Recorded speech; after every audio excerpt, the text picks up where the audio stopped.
Hello everyone. Today we will discuss the applications of elasticity. So we have studied about elasticity in detail. We have studied about the types of modulus of elasticity also. So the very first application is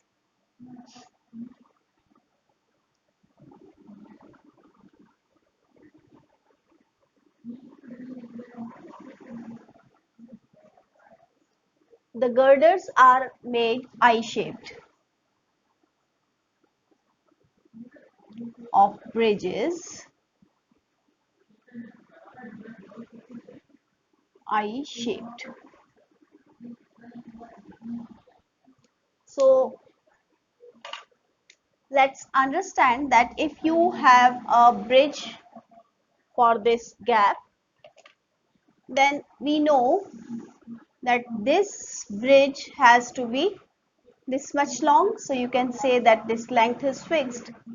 This breadth of the bridge is also fixed, and it may be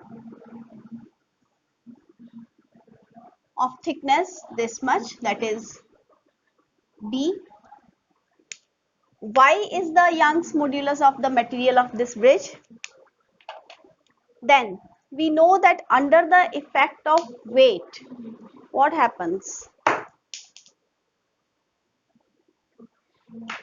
If we have this bridge, long bridge, and we keep some weight on this long bridge, so it is fixed here. So what is happening at the center of the bridge? You can see that the bridge is no more straight. There is some depression in the middle.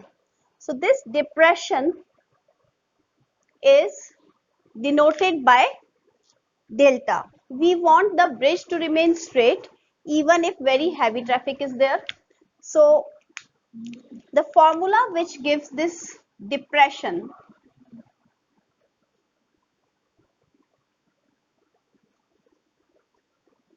of the bridge is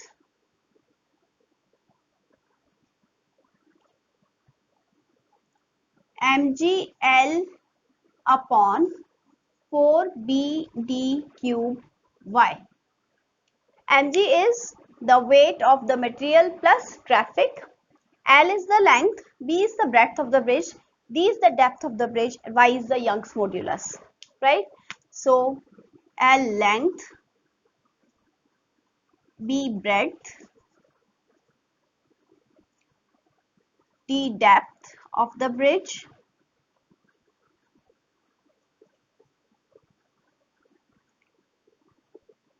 and Y Young's modulus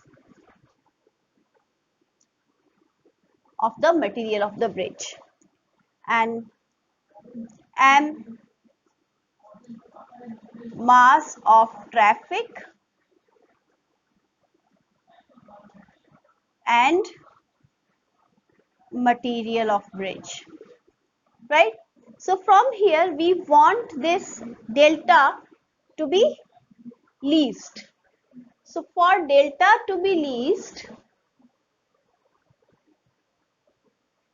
what can be the case?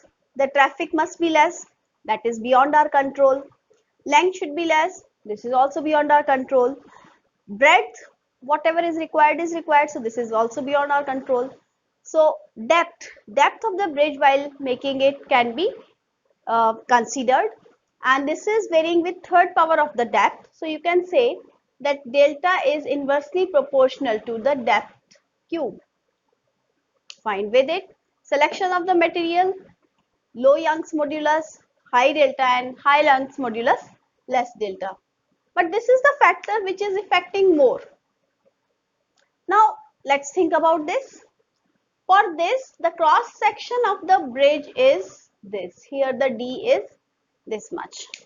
Now if depth is increased, that means the new depth is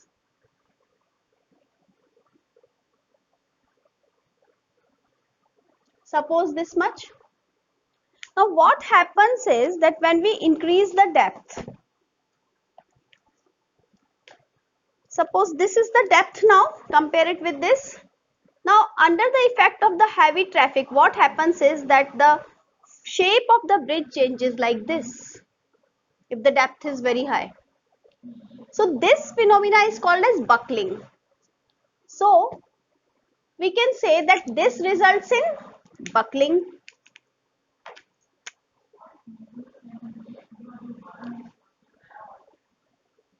So this is buckling. We want to avoid this also. So what was the solution? We want B to be more. We want buckling to be less, least, or in fact no buckling. And one more problem was there. If we increase the depth, the material required is more. Then what will happen? If material required is more, then cost more. Moreover, mg increases. So what was the solution? The solution was that if we increase the depth but cut this much extra portion so that and remove this.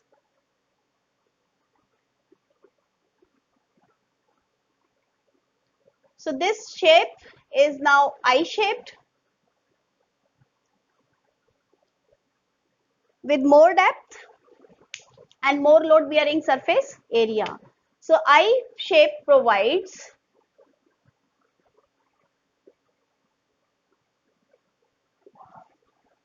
more depth with enough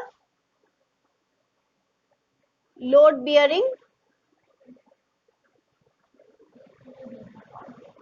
area.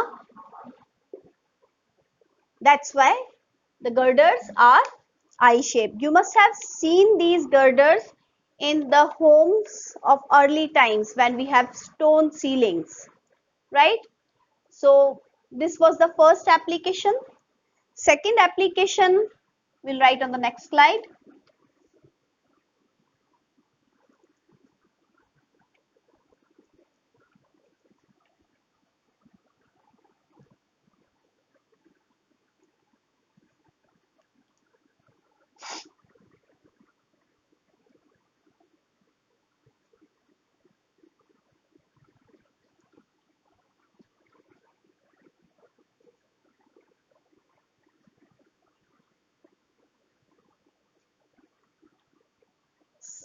Selection of the thickness of the ropes of the crane.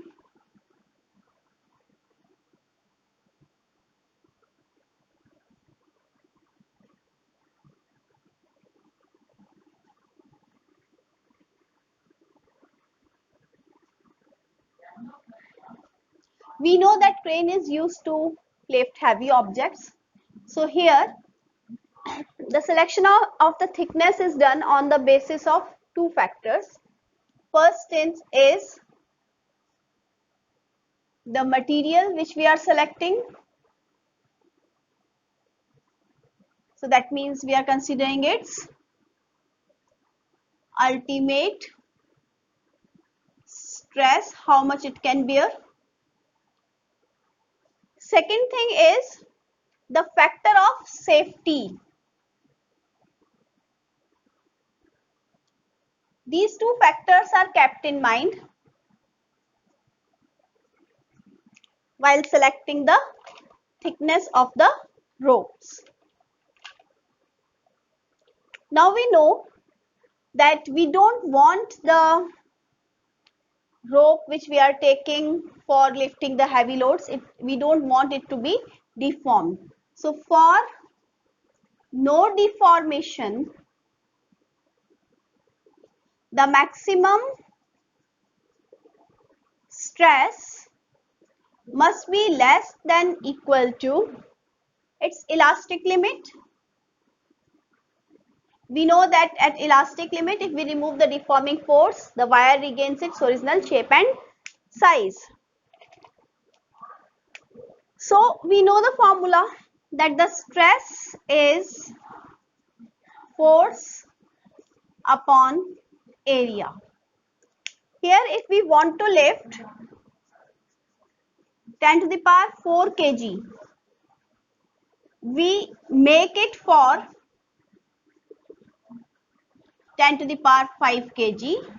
So 10 is the safety factor.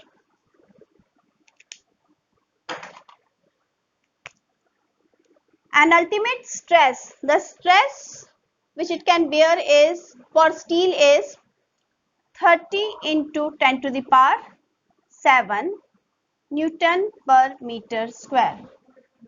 Now force means mass. How much mass we are considering? Considering the safety factor, this will be 10 to the power 5 into 9.8 and pi into radius of rope square. From here if we solve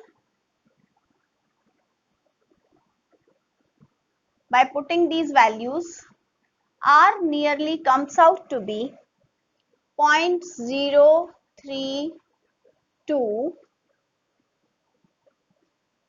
meters, or if we write in centimeter, this is 3.2 centimeters.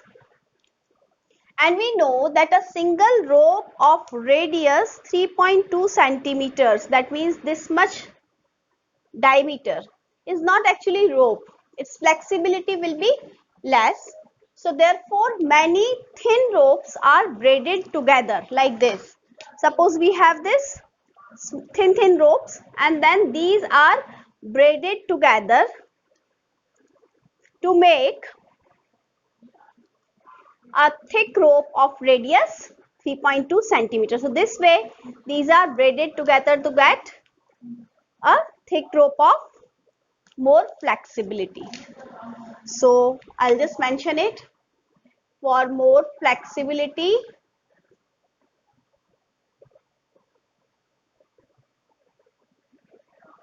many thin ropes are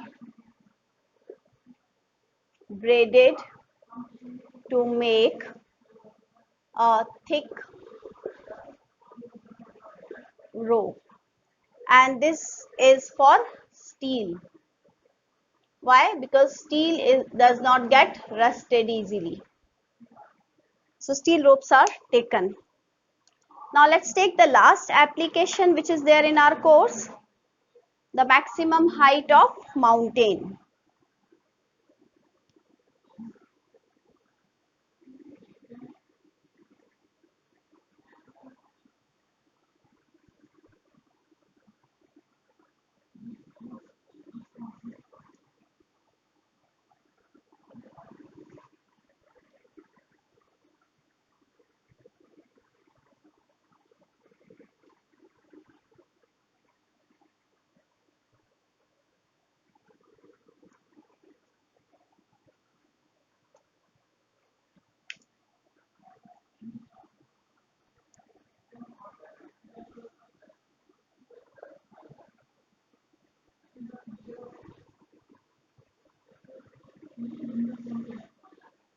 Now we know, suppose this is your mountain and the maximum height is that height after which the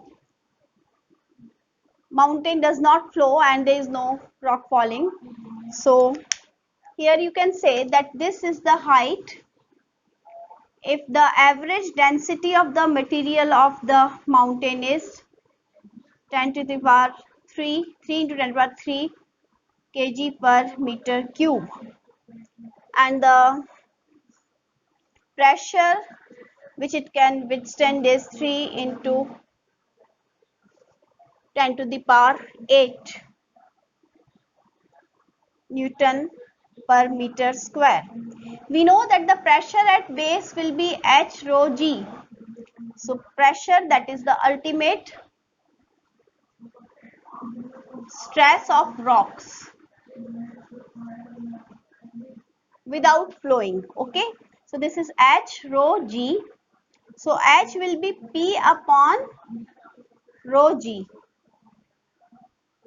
So if we put the values, pressure is 3 into 10 to the power 8 Newton per meter square. Rho is 3 into 10 to the power 3 kg per meter cube. And G will be 9.8 meter per second square. So if we solve it,